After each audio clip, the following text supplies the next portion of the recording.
Lalu Nabi memesan 3 perkara. Nabi pesan pertama, jaga salat kalian.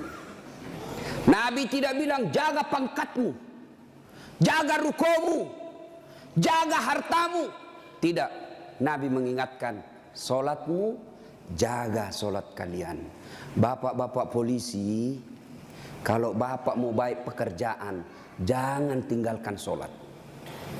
Kecil itu bos jadi kapolsek, kecil.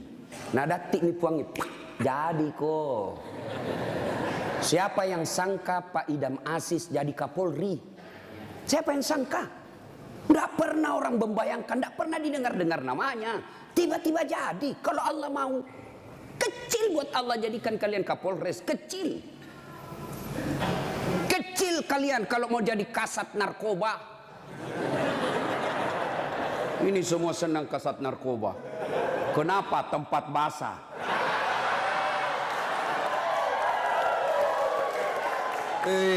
Hati-hati Pak Polisi. Di tempat basah lah itu orang tenggelam. Tidak ada orang tenggelam kalau kering. Siapa suruh kau bilang gas-gas? Oh, gas memang. Kita sudah tanda tangan MOU toh. Pak, kecil, sholat Pak. Kecil bapak punya bahagia. Ustadz, kenapa itu kasihan istriku nak ngomel aja nak kerja.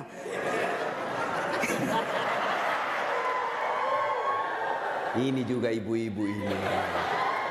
Kalian istri-istri polisi, muliakan itu suami. Kita kira itu gampang jadi polisi, Bu.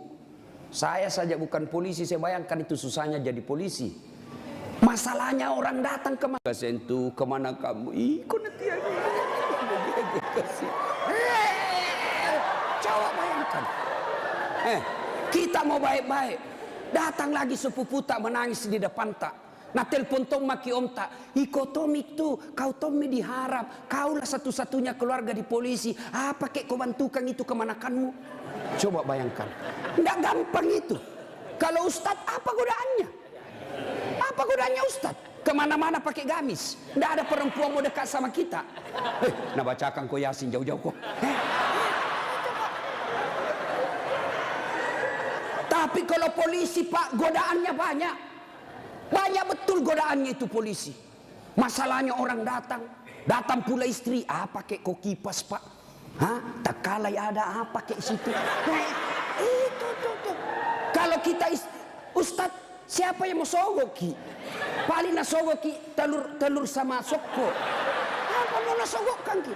Tapi polisi subhanallah godaannya sangat besar, bebannya sangat besar. Maka disitulah dibutuhkan ibu. Pelihara suamimu.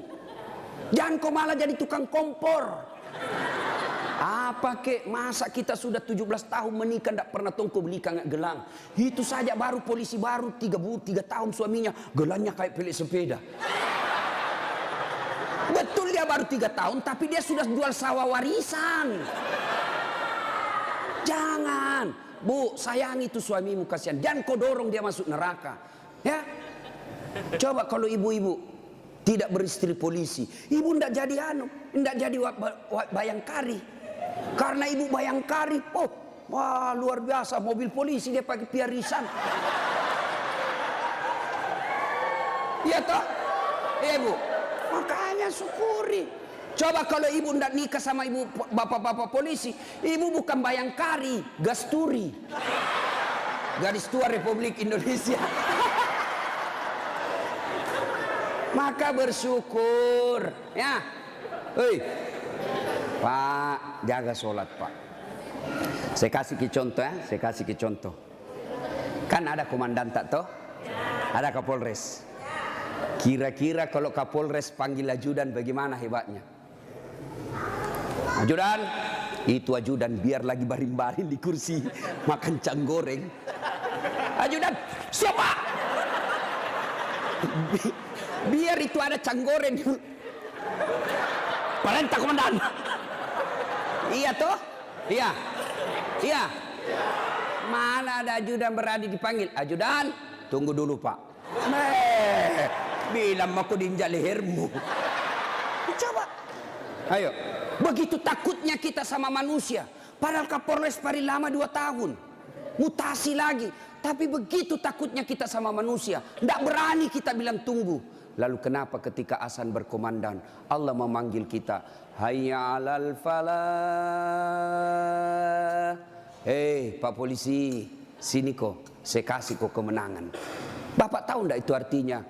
Hayya 'alal falah. Itu artinya sini saya kasih kok kemenangan. Sini saya kasih kok kejayaan. Allah panggil kok, sini kok saya kasih jadi kapolsek kok. Sini kok saya kasih kok jadi kapolres, sini. Tapi apa jawaban kita? Tunggu, lagi meeting. Tuhannya suruh menunggu. Kapolres saja kau tidak berani kasih menunggu. Ini Tuhanmu kau suruh menunggu. Pantas 20 tahun kau jadi polisi, tidak bisa kau lepas dari kredit.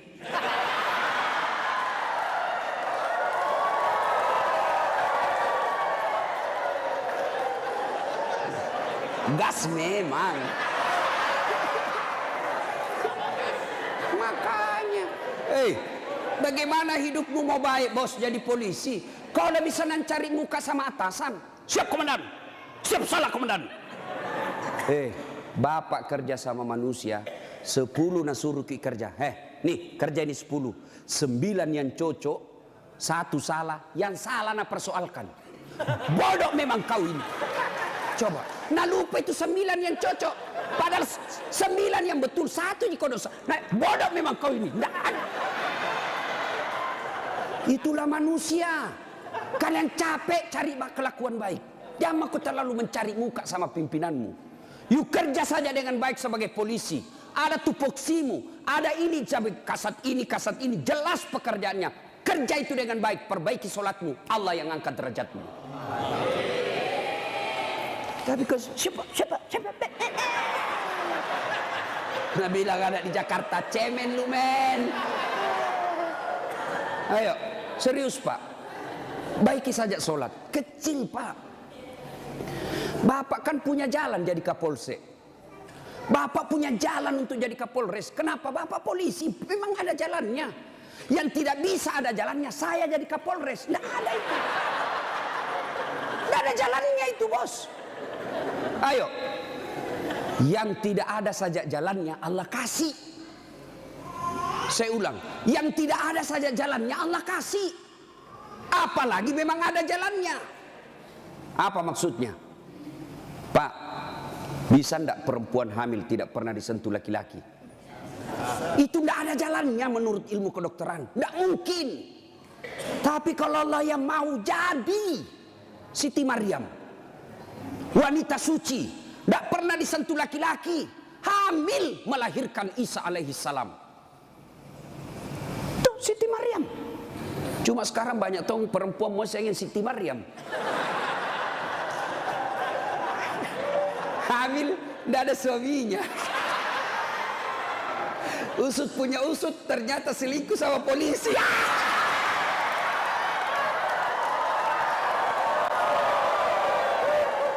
Gas memang. Kau bilang gas. Coba, makanya ku gas. Kasihan ini perempuan kau kasih begitu.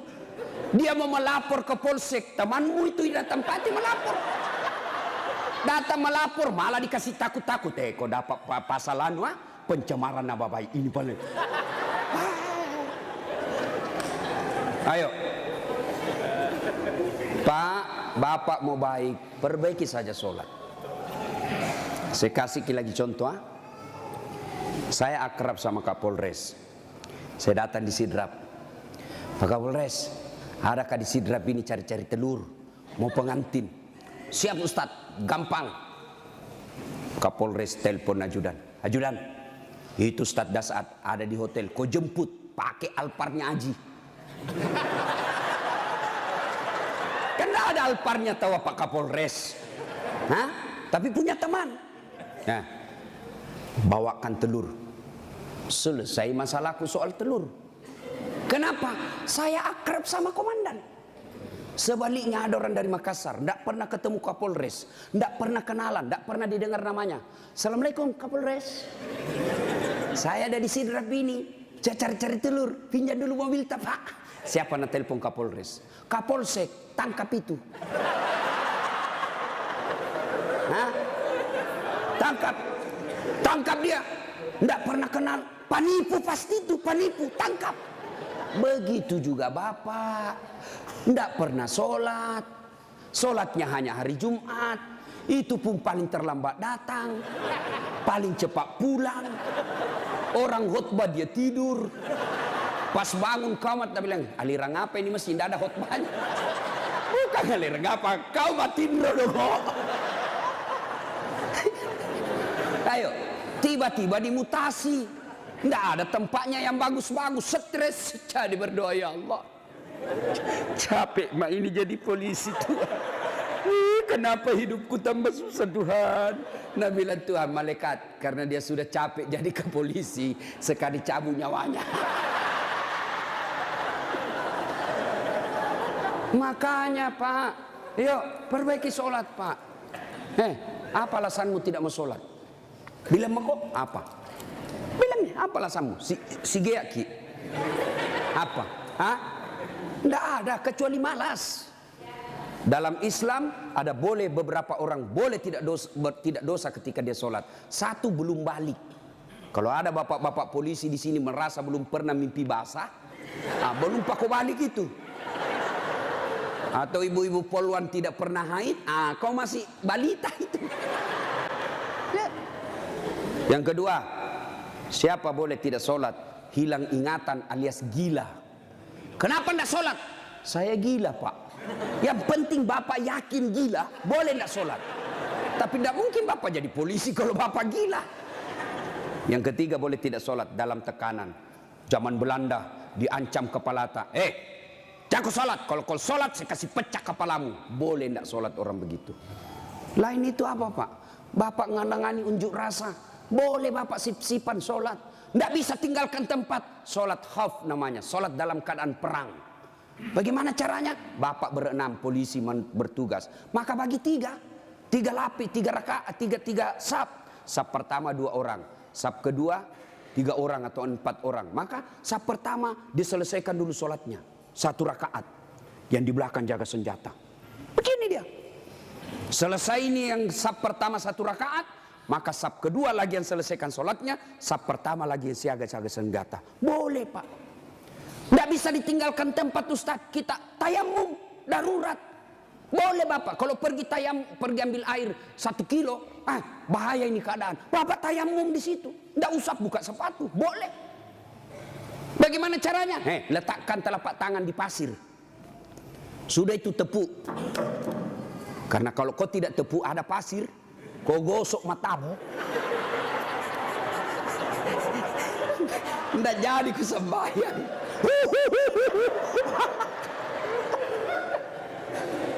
Itu gunanya. Selesai. Agapi. Tidak ada alasan. Maka Bapak sholat. Maulid kali ini, yang tadinya masih malas sholat, perbaiki sholat Pak. Kecil buat Bapak, Allah kasih kita. Kecil Pak. Kecil sekali. Ini perkara dunia. Allah cukup mengucapkan kun. Itu saja itu disebut kun fayakun. Jadi. Nagati lipuangnya. Jadi. Coba. Maka Bapak Ibu Bapak ini perbaiki saja sholat. Bapak-bapak punya anak, tidak perlu di sekolah jauh-jauh ke luar negeri. Kontrol saja sholatnya. Baik sholatnya, insya Allah anakmu akan bahagia. Ya? 1. 2. Kata Nabi, jaga perempuan di antara kalian. Nabi lagi tidak bilang jaga tetanggamu. Ini bapak-bapak juga banyak. Kalau sama tetangganya sopan. Assalamualaikum Ibu.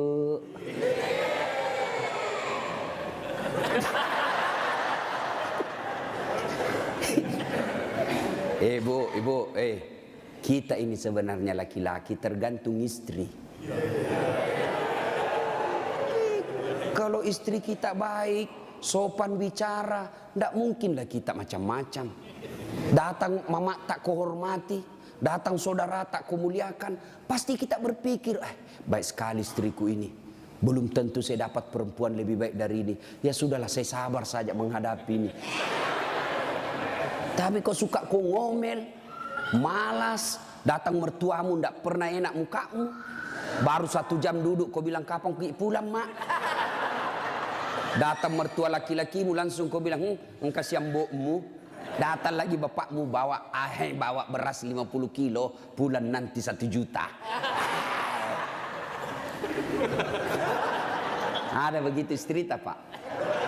Nah, itu yang membuat hidup tak sial. Betul pak.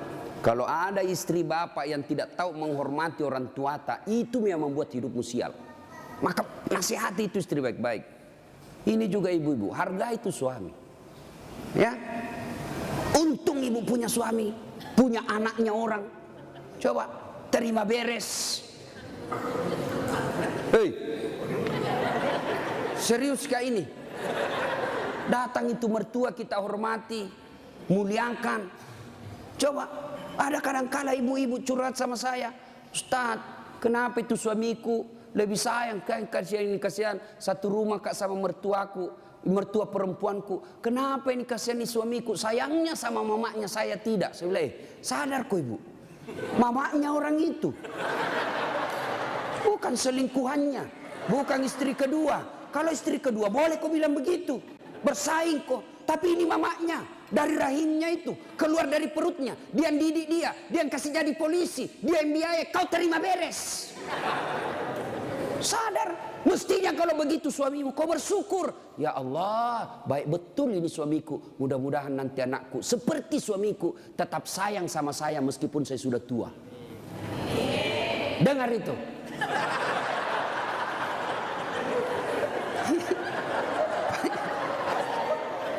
Nonton kita ini pun. Hei. Coba lihat kasih yang ini polisi. Di jalan ngirup udara kotor. Jalan baik-baik dicurigai lagi. Polisi. Pada orang baik datang cari perampok. Coba di kantor kalian dimarah-marahi sa komandannya. Siap salah komandan, ditembak di pantatnya. Siap salah komandan, siap salah. Sampai lagi di rumah kau maki-maki lagi. Bodoh memang tahu kenapa kau tidak lawan. Apa mau dilawan? Nah dia Kapolres.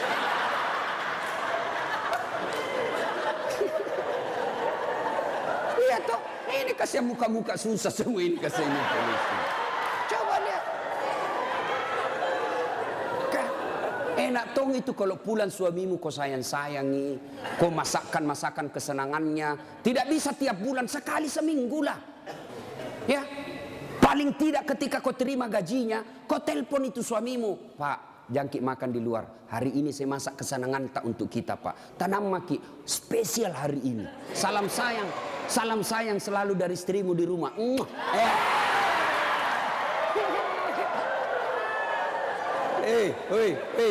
Bu, itu suami polisi kalau dapat SMS begitu, nah kasih lihat langsung Satpol PP. Satpol PP polisi setengah. Nah, ada di sini.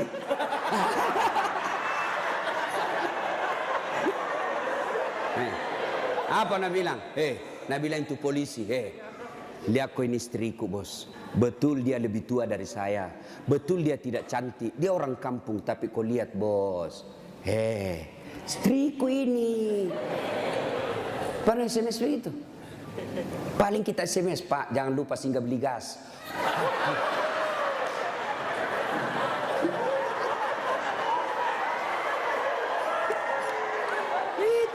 Itulah susahnya jadi suami. Tapi bapak juga kalau disuruh singgah beli gas, jangan sok-sok gengsi.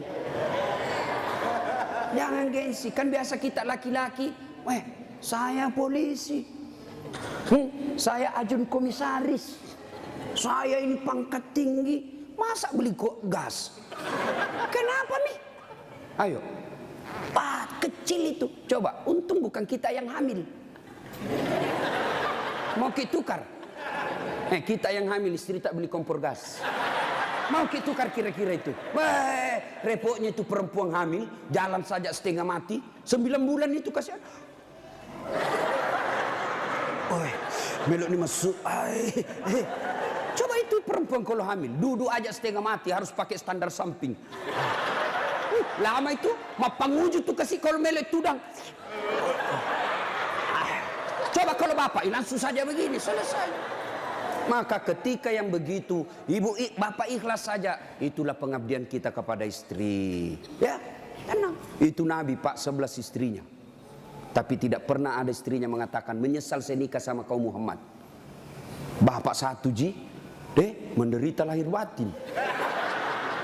Itu Nabi Pak, Nabi kalau minum sama istrinya, dia kasih begini, minum, kasih lagi istrinya, satu teguk. Kasih lagi istrinya. Begitu romantisnya Nabi. Dan hebatnya itu, kalau Aisyah minum di sini bibirnya, itu cari Nabi. Coba Pak Kasat begitu. Minum bekas bibirnya istri. Bau mulutmu.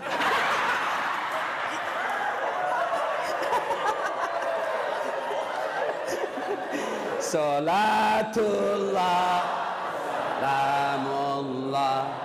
Ala toha rasulillah, salatullah, salamullah, ala yasin. Satu, jaga solatmu. Dua, jaga perempuan di antara kalian. Maka bapak-bapak polisi jaga istri. Itu kewajiban bapak. Kewajiban bapak. Biar bapak hitam jidat gara solat, Senin Kamis puasa, tahajud tiap hari, tadarus tiap maghrib. Tapi istri tidak pakai jilbab, istri tidak solat, istri tidak puasa Ramadan. Maka bapak dulu yang masuk neraka. Ku ampusakum wa akhlikum nar. Itu makanya bapak didik istri. Bagaimana cara didik istri? Karena kita tidak punya waktu yang banyak. Lebih banyak di jalan, kasihan. Bagaimana cara didik istri? Arahkan dia pergi majelis. Itu ada pengajian dek, kau pergi di sana. Bagaimana lagi caranya? Paling gampang, bapak tidur peluk-peluk dia. Baru putarkan ceramahnya Dasat Latif. Judulnya apa? Kewajiban istri kepada suami. Sayang ke nonton kita. Langsung enak bapak, karena kalau bapak nasihati istri tidak masuk di akalnya. Tidak masuk, ya kan? Karena bapak lebih sering tipu istri daripada. Bagaimana dia percaya? Kita juga ibu, bagaimana tidak ditipu ki? Karena suka ki marah-marah. Jujur ki, marah kok ya lebih baik dibohongi kau supaya senang perasaanmu. Kenapa kau bohong? Selama ini kau bohong. Ku sayang kau, tidak mau kau luka perasaan. Kau bohongi kau. Sekarang kau tahu ya itu takdir burukmu. Kan kita terpojok ki jadi bohong maki. Sama saya ada temanku SD, masih selalu kena telepon sampai sekarang. Cinta-cinta monyet dulu di kampung. Setelah saya lihat banyak viral, tambah populer kila dase. Itu di Makassar gitu nama aku Dasat Latif. Kalau di kampung Ladase.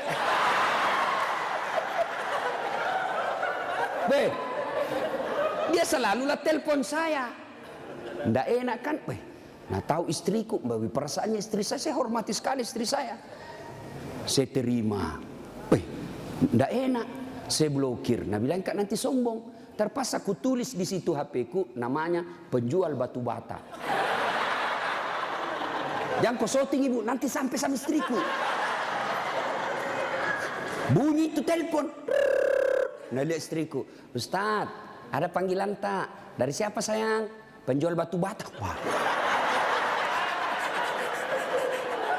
Saya bilang, dia bilang, saya angkat. Oh jangan kau angkat, tagihan, ndak cukup uangku itu. Istriku kalau bilang uang, ndak mau dia karena nanti uang belanjanya saya ambil. Jangan angkat. Jangan angkat Ustaz, jangan maki, belum cukup uang. Selamat saya. Satu ketika saya pulang ceramah. Bikinlah saya teh. Kan saya bikin sendiri. Saya tahu, oh sudah. Saya minum, kenapa nak asin ini? Barat salah kasih kah ini?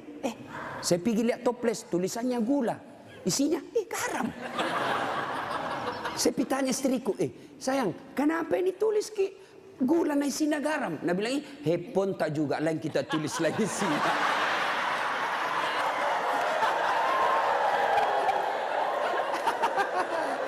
Ibu, sudah tahu rumusnya toh?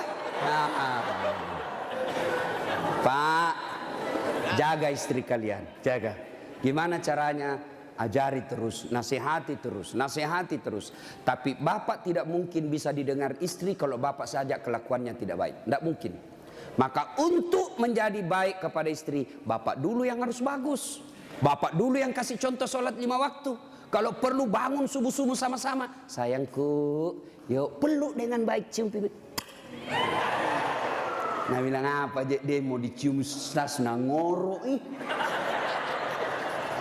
Mak bau tong bebenya Ustaz. Pak, kalau perlu bapak angkat itu istri. Salat subuh sayang, bareng-bareng, salat jamaah. Meskipun bapak pangkat paling rendah di Polres, tapi ibu bapak lakukan itu mulia di hadapan Allah. Angkat istri, ayo sayangku, salat bareng-bareng, berjamaah, bapak imam, istri makmum. Jangan baca yang susah-susah. Yang pendek-pendek saja ya? Karena yang susah-susah nanti tidak mau sampai. Nak baca Al-Kafirun, wala antum abiduna ma abun, wala ana abidum ma abattum, wala antum abid. Mulai curiga istrinya. Wala antum abidu, wala ana abidum. Pas selesai sholat, ibu juga kalau selesai sholat kasih semangat suami. Sabar ki pak, memang begitu kalau baru pertama orang sholat. Insya Allah ke depan tidak. Jangan malah dimaki-maki. Bodoh memang kau ini polisi dongo. Apa kau tahu kau bilang? Nah bilang suami tak jamin lagi sembahyang deh. Kau situ. Bu, pulang suami tak ibu. Kita tahu sudah mau masuk maghrib. Datang suami tak sudah sediakan sarungnya. Sediakan kopiahnya, sediakan bajunya untuk sholat, baju koko. Begitu datang, Deng, mandi ki, ini kita pakai sholat maghrib. Ayo kita pergi sama-sama di masjid. Nyaman ibu, suami istri jadi polisi, dapat gaji tiap bulan. Kalau begini kita lakukan, bahagia hidup tak. Meskipun kita tak putar-putar saja di sidrap. Enak pak. Ini istri suka ngomel, suami tukang tipu, kredit tidak pernah berhenti. Kapan enak hidupmu? Ayo, maka perbaiki ini, saling menjaga. Suami nasihati istri, istri ingatkan suami. Itu rumah tangga yang bahagia. Dan yang ketiga kata Nabi, ucapan yang beliau keluar dari bibirnya, ummati, ummati, ummati, umatku, umatku, umatku. Begitu sayangnya sama Nabi. Sayang Nabi sama kita. Nabi tidak mengucapkan Khadijah, Khadijah, Khadijah. Tidak. Nabi yang diucapkan ummati, umat kita. Apa di dunia saja tidak, sampai di akhirat pun Nabi seperti itu. Ketika hari kebangkitan tiba, Allah perintahkan kepada malaikat Jibril, Jibril, kau bangkitkan manusia paling mulia yang sangat aku sayangi, Muhammad sallallahu alaihi wasallam. Nabi Jibril setengah mati mencari, lalu Allah kasih keberkahan. Makamnya Nabi keluar asap. Didapat. Lalu bangkitlah Nabi. Ya seperti itu yang kita lihat di sirkus, ada manusia yang tiba-tiba naik saja ke permukaan. Lalu Nabi duduk, gosok mata. Jasadnya Nabi pak sampai detik ini tidak hancur. Seperti ketika beliau hidup, kulitnya tidak rusak. Pernah kan beberapa kali itu kan kuburnya Nabi jasadnya Nabi dicuri. Kan beberapa kali itu, 9 kali. Dan jasadnya pun sudah ratusan tahun meninggal masih sama. Nah, bangun Nabi, gosok matanya. Lalu Nabi buka, nampak Jibril di depannya. Lalu Nabi berkata, Jibril, hari apa ini? Ya Muhammad, inilah hari kebangkitan yang pernah Allah janjikan kepadamu. Kira-kira kalau bapak bangkit seperti itu, bapak cari siapa? Mana kasihan anakku? Oh, mana itu istriku yang baik sekali? Apa Nabi cari keluarganya? Tidak. Nabi tidak berkata, mana bapakku, rindu saya mau melihat bapak saya yang tidak pernah saya lihat wajahnya. Tidak. Siapa yang Nabi cari? Aina ummati. Jibril, mana umatku? Kita yang dicari Nabi pak. Bayangkan, begitu cintanya Nabi kita. Nabi cinta di dunia sampai di akhirat. Nah sekarang, bagaimana kecintaan kita kepada Nabi? Kalau sahabat luar biasa cintanya kepada Nabi. Nabi sakit ujung akhir hidup beliau. Nabi datang ke masjid sholat subuh. Selesai sholat subuh, Nabi lalu naik pidato. Saudara-saudara sekalian, kita sudah bertahun-tahun membela agama Allah, hidup bareng bersama. Tentu ada yang pernah saya sakiti, baik yang sengaja maupun yang saya tidak sengaja. Kalau ada yang pernah saya sakiti dan saya tidak tahu, tolong balas hari ini. Daripada nanti di akhirat kau membalas, sakitnya berlipat-lipat. Sekarang saya minta balas sebelum saya meninggal. Suasana hening. Abu Bakar paling duluan menangis. Tanda-tanda Nabi sebentar lagi meninggalkan kita ini. Suasana hening. Tiba-tiba dari belakang ada sahabat Nabi namanya Uqasyah. Hitam tinggi besar berdiri. Ya Rasulullah, saya pernah Anda sakiti. Semua orang balik. Kurang ajarnya ini Uqasyah. Kapan? Waktu itu perang ya Rasul. Saya berada di sampingmu. Rasulullah mengendarakan onta. Onta Rasulullah. Rasulullah menjambut ontanya. Saya di samping, bukan onta yang kena, tapi saya yang kena. Saya mau membalas ya Rasul. Semua kurang ajar. Nabi lagi sakit mau membalas. Umar berdiri. Uqasyah, kalau gatal tanganmu ingin mencambuk, saya kau cambuk sampai mati. Jangan Rasulullah. Kata Nabi, Umar, saya paham maksud baikmu, tapi dosa tidak boleh diwakili. Dosanya Kapolres tidak bisa diwakili Kasat Lantas. Tidak boleh. Mentang-mentang kita komandan ambil dosa aku tidak bisa. Sudah. Bangkit lagi Abu Bakar. Uqasyah, sayalah sahabat Nabi paling dekat. Saya selalu bersama beliau. Kalau kau mau cambuk, saya kau cambuk. Sama kau sakiti Rasulullah. Nabi bilang, Abu Bakar, dosa tidak bisa diwakili. Kau duduk. Makin dekat Uqasyah. Ditahan sama cucu beliau, Hasan Husain. Uqasyah, pamanku, Amure, jangan kasihan kakekku. Lagi sakit. Saya kau cambuk kalau mau. Sama Rasulullah, saya kau cambuk. Nabi berkata, cucuku, saya paham maksud baikmu, tapi dosa tidak bila diwakilkan. Nak, duduk dekat Uqasyah. Ya Rasulullah, waktu Anda cambuk saya tidak pakai baju. Supaya adil, buka bajumu. Semua orang tambah kurang ngajar ini Uqasyah. Di depan Nabi satu-satunya pertama kali disuruh buka baju. Nabi buka bajunya. Begitu Nabi buka baju, subhanallah, terjadi keajaiban. Apa? Tercium bau harum. Bahkan ada sahabat Nabi, Nabi lagi tidur berkeringat. Dia ambil keringatnya Rasulullah satu tetes, dan itu dia bilang, saya tidak pernah mencium seharum baunya Rasulullah keringatnya. Coba, ada kira-kira di sini keringatnya harum? Ada. Kira-kira kalau saya buka baju di sini, bukan bau harum, bau sakulu. Itulah Rasulullah. Lalu apa kata Rasulullah? Ya, baik, saya buka. Kata Nabi, cepat kau Uqasyah, jangan kau buat saya lama tidak pakai baju, nanti Allah menghukummu. Maju Uqasyah, dia buang cambuknya. Lalu dia peluk badan Nabi, dia cium badan Nabi dadanya. Lalu sambil menangis, ya Rasulullah, maafkan saya. Apa maksudmu Uqasyah? Tadi kau mencambuk saya, sekarang kau menangis memelukku. Kata Uqasyah, ya Rasulullah, itu tadi cerita saya cuma karang. Itu cari cerita saya cuma buat-buat. Kenapa? Saya tahu sebentar lagi Rasulullah meninggalkan kami. Ingin rasanya kulitku yang hina ini bersentuhan dengan kulitmu ya Rasulullah. Karena saya tahu tidak mungkin saya bisa lagi menyentuhnya tanpa saya akali seperti ini. Ya Rasulullah, mau sekali nih kulitku yang hina menyentuh kulitmu yang mulia. Pun kalau saya nanti masuk surga belum tentu sama kita punya kelas. Saya ingin menyentuhmu ya Rasulullah. Saya ingin merapatkan badanku dengan kulitmu yang mulia ini ya Rasulullah. Nabi lalu meneteskan air mata dan berkata, saudara-saudara sekalian, kalau kalian mau tahu temanku di akhirat kelak, inilah karena cintanya kepada Rasulullah Muhammad sallallahu alaihi wasallam. Rasulullah luar biasa cintanya kepada kita. Lalu kalau Bapak cinta kepada Rasulullah, muliakan Rasulullah. Dengan cara apa? Pelihara warisannya. Apa warisan Nabi? Bukan istana. Apa warisan Nabi? Al-ulama'u warisatul anbiya. Muliakan ulama. Bapak-bapak polisi, gunakan kekuasaanmu untuk melindungi pewaris para nabi. Bukan pewaris pejabat. Lindungi pewaris para nabi. Supaya kalian nanti di akhirat ada yang bernyamamu, melindungimu ketika pada saat itu tidak ada lagi perlindungan. Rasulullah pewarisnya bukan gubernur.